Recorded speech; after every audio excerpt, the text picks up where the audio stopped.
আসসালামু আলাইকুম এভরিওয়ান। আশা করি আপনারা সকলেই ভালো আছেন। অনেকে আমাকে রিকোয়েস্ট করেছিল বেগুনের পাকোড়া বানানোর জন্য। আজ আমি সেটাই বানাবো। আর এটা বানাতেও খুবই অল্প সময় লাগে, যেটা আপনারা ইফতারে সপরিবার এনজয় করতে পারবেন।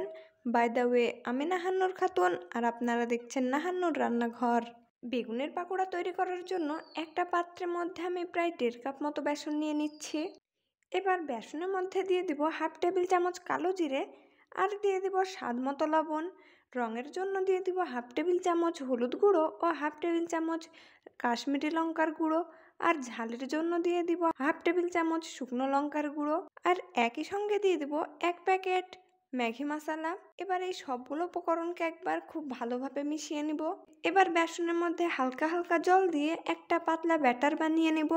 এখানে সবগুলো জল একসাথে ব্যবহার করবেন না, অল্প অল্প করে দিলে ব্যাটারটা অনেক সুন্দর ও স্মুথ হবে।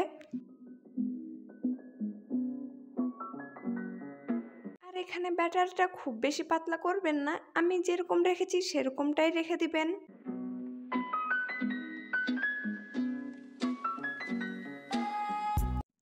আর আমি এখানে একটা বেগুন নিয়ে নিয়েছি এবং বেগুনটা খুব সুন্দরভাবে পাতলা করে কেটে নিয়েছি।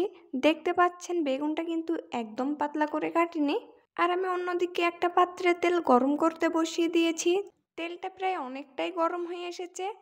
এবার বেগুনগুলোকে ব্যাটারের মধ্যে চুপিয়ে তেলের মধ্যে ছেড়ে দিব।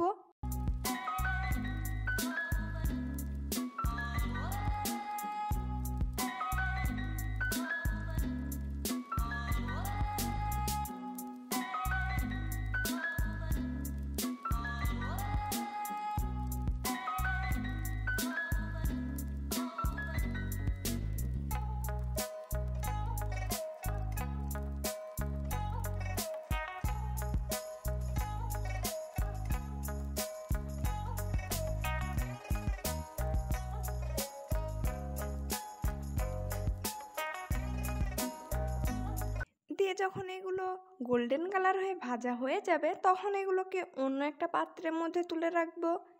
আশা করি আপনাদের এই সহজ রেসিপিটি বুঝতে কোনো রকম সমস্যা হয়নি। বাই দ্য ওয়ে, আমি নাহান্নুর খাতুন আর আপনারা দেখছিলেন নাহান্নুর রান্নাঘর।